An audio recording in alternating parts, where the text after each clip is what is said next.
di bersama-sama baca roti, baca Yasin.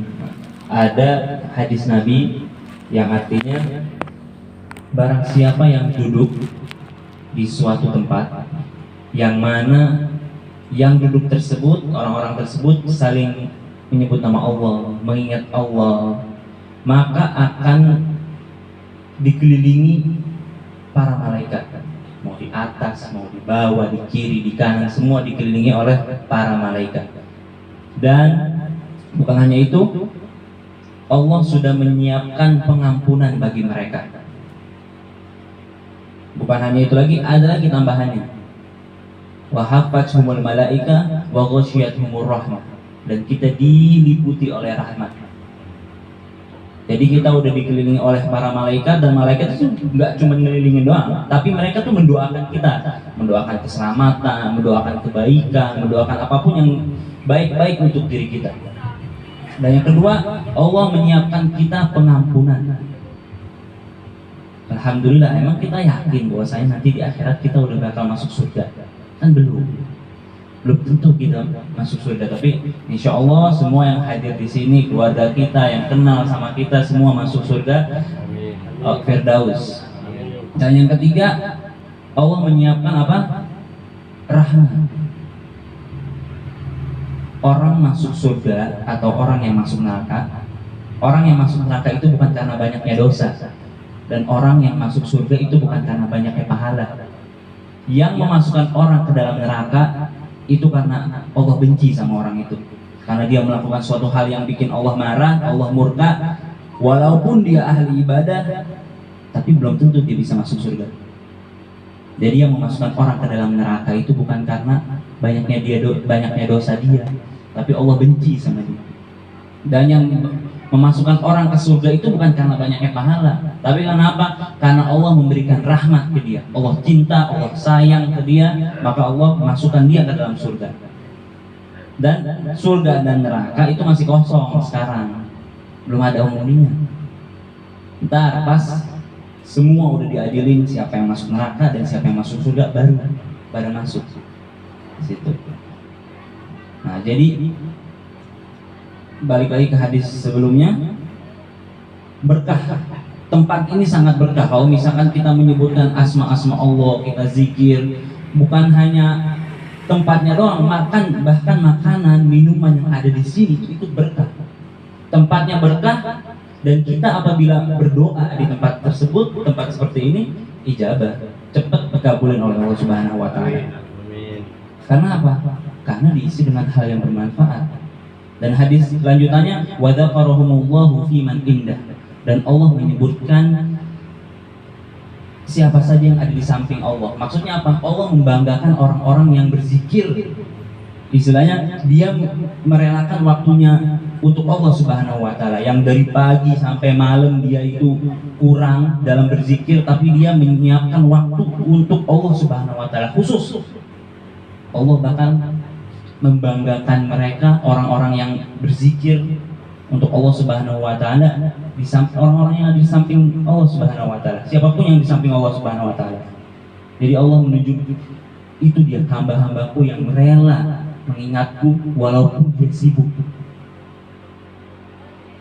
Nah, itu dia hadis. Dan tambahannya, Allah sudah bangga oleh kita karena kita menyiapkan waktu khusus untuk Allah, dan Rasulullah pun bangga kepada kita. Jadi ada hadis lain, Rasulullah sama waktu itu bersama para sahabatnya, beliau berkata, saya rindu, saya kangen, saya pengen ketemu sama kawan-kawan saya. Akhirnya para sahabat bingung, bukankah kita sahabatmu wahai Rasulullah? Rasulullah menjawab, betul, kalian itu sahabat-sahabatku, tapi aku lebih rindu kepada orang-orang yang akan datang setelah kalian. Kenapa? Karena mereka beriman tanpa melihatku, karena mereka percaya kepada Allah Subhanahu wa taala tanpa belajar lewat dariku, langsung maksudnya. Karena para sahabat, kenapa mereka sangat beriman? Ya karena mereka melihat hidup bareng sama Rasulullah, dan Rasulullah sangat membanggakan umatnya yang beriman tapi nggak pernah ketemu sama Rasulullah. cuman dengar, cuman belajar. Itu yang Rasulullah lebih cintai.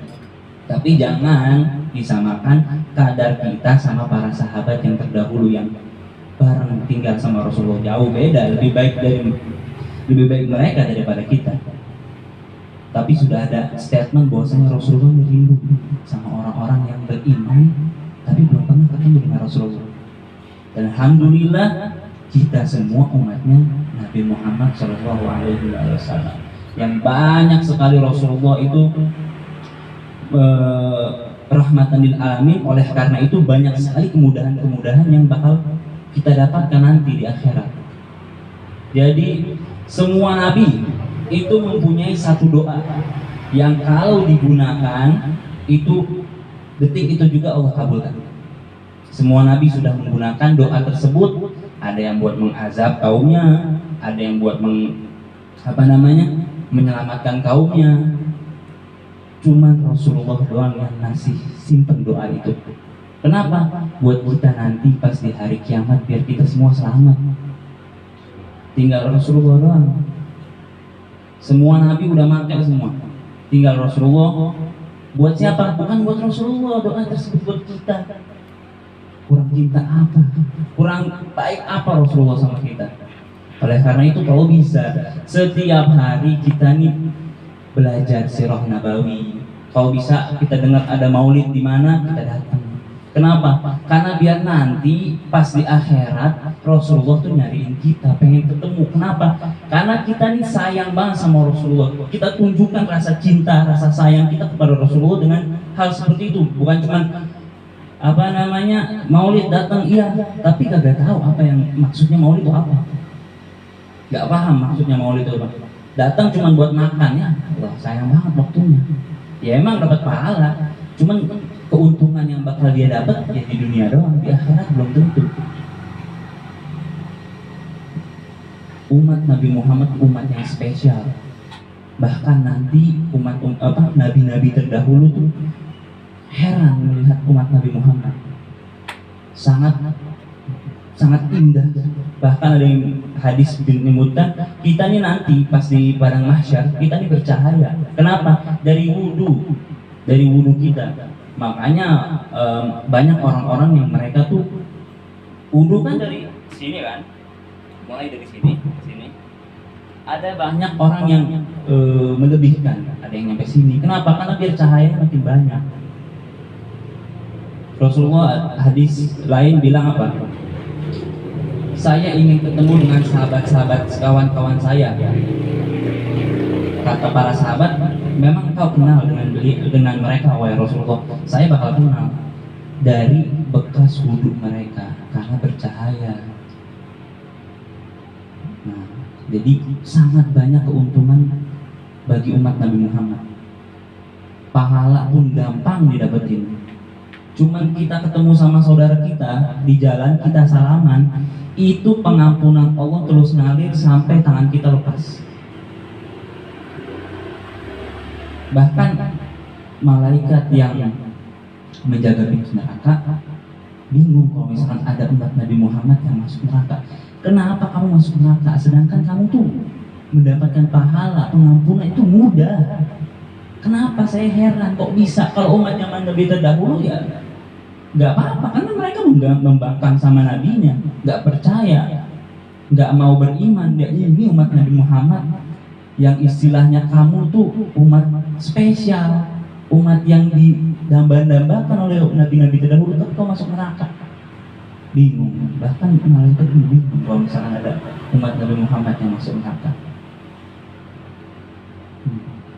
Jadi kalau bisa kita siapkan waktu khusus buat Allah, khusus buat Rasulullah SAW, karena yang bisa menyelamatkan kita nanti di akhirat cuman Rasulullah dan Allah Subhanahu Wa Taala. Nggak ada yang bisa menyelamatkan kita. Walaupun kita punya harta banyak, walaupun kita punya keturunan banyak, nggak ada manfaatnya itu semua. Mayan Pak. Bahkan orang-orang yang tajir, orang-orang yang kaya itu mereka tuh pengen apapun yang mereka miliki, ambil deh biar saya selamat di akhirat nanti, di hari kiamat nanti. Jadi semoga dari penjelasan saya yang singkat ini bisa menyadarkan kesadaran bahwasanya kita harus setiap hari meningkatkan keimanan kita kepada Allah Subhanahu wa taala dalam melaksanakan perintahnya, menjauhkan larangan-larangannya, bukan cuma di mulut tapi direalisasikan dalam kehidupan sehari-hari. Jadi apa yang baik untuk diri kita, kita lakukan. Al-kayyisu man dana nafsahu wa amila lima ba'dal maut. Orang yang cerdas itu orang yang mengintrospeksi dirinya. Apa yang kurang, apa yang tidak sempurna dia sempurnakan. Wa amila lima ba'dal maut, dan melakukan amalan-amalan setelah nanti dia udah mati. Jadi dia tuh udah nyiapin bekal. Kalau misalkan saya meninggal, saya ini udah punya bekal. Jadi saya nggak perlu nyusahin orang lagi.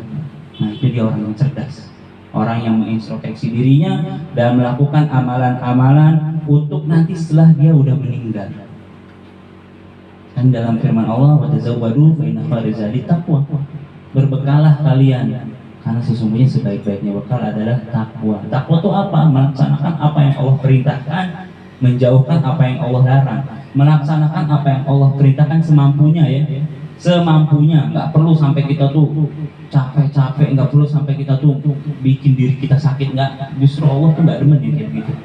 Semampunya, kamu misalkan sholatnya bisa berdiri. Kalau nggak mampu berdiri, duduk. Kalau nggak mampu duduk, tidur. Semampunya, jangan membebani diri dan menjauhkan perintah dan menjauhkan larangan-larangan Allah total. Harus semua ditinggalkan. Tidak ada dispensasi, tidak ada kemudahan, tidak ada yang namanya coba-coba, nggak boleh. Itu dia takwa. Melaksanakan apa yang Allah perintahkan semampunya, jangan membebani diri, dan menjauhkan apa yang Allah larang secara total. Jangan sampai ada yang dilakukan. Nah, itu dia takwa. Jadi bukan kita tahu doang takwa tapi tidak tahu maksudnya apaan. Jadi setiap hari belajar, setiap hari kita meningkatkan keimanan kepada Allah Subhanahu wa taala itu dengan bertakwa itu. Kita baca-baca buku, kita hadir ke majelis, kita hadir ke taklim. Ya, yang manfaatnya buat diri kita juga. Manfaatnya buat diri kita, kalau misalkan kita ajarin lagi, istilahnya jadi pahala yang mengalir. Jadi ketika anak cucu Adam udah meninggal, in qata'a amaluhu kullu, seluruh amalnya terputus yang ada di dunia ini kecuali 3. Yang pertama itu ilmu yang bermanfaat, yaitu dia tadi kita mengajarkan ilmu-ilmu kepada orang lain itu mengajarkan lagi kepada orang lain, terus pahala yang ngalir ke kita. Yang kedua, sedekah. Kita sering ngasih sedekah apapun yang kita bisa, nggak harus uang, tenaga pun nggak apa-apa. Nah itu dia. Kalau misalkan kita kita ngasih baju ke orang, kita ngasih apapun yang dibutuhkan ke orang, contohnya baju, itu pahalanya akan terus mengalir sampai baju itu rusak, sampai baju itu udah nggak dipakai lagi sama orang tersebut. Nah, bagaimana kalau misalnya kita memberikan kepada orang yang suatu hal yang nggak bisa rusak, kok pahalanya ngalir terus? Yang pertama ilmu, yang kedua sedekah, yang ketiga anak yang selalu mendoakan, anak soleh yang selalu mendoakan kita nanti kalau misalkan kita udah meninggal. Jadi kalau misalkan udah nggak ada lagi yang bisa menolong kita di akhirat, kita masih punya tabungan. Maksudnya kita masih bisa memiliki 3 hal tersebut yang menyelamatkan kita nanti. Karena nggak ada yang bisa bantuin kita di akhirat nanti. Semua masing-masing, nafsi-nafsi, nggak ada yang mau bantuin. Mereka semua berpikir amal kita udah cukup belum, amal kita udah cukup belum. Itu yang ada di pikiran mereka, nggak ada yang lain. Jadi sama-sama kita saling mengingatkan apa yang baik kita lakukan, apa yang buruk jangan dilakukan, kita buang jauh-jauh. Jangan sampai hal-hal yang buruk tersebut seperti yang tadi Allah murka, naudzubillah sama kita, jangan sampai. Karena kalau Allah udah murka, tadi masuk neraka. Nauzubillah min dzalik. Jadi mungkin sekian dari tausiah saya. Semoga Allah Subhanahu wa taala selalu memberikan kita kesehatan, selalu memberikan kita apapun yang kita butuhkan, memberikan kita kesehatan agar kita bisa datang terus ke majelis-majelis ta'lim, majelis-majelis ilmu, ke tempat-tempat yang bermanfaat untuk diri kita dan untuk orang lain. Dan semoga Allah menjadikan kita orang yang bermanfaat bagi diri kita dan bagi umat Nabi Muhammad SAW. Billahi taufiq wal hidayah wa ridha wal inayah. Wassalamualaikum warahmatullahi taala wabarakatuh. Waalaikumsalam.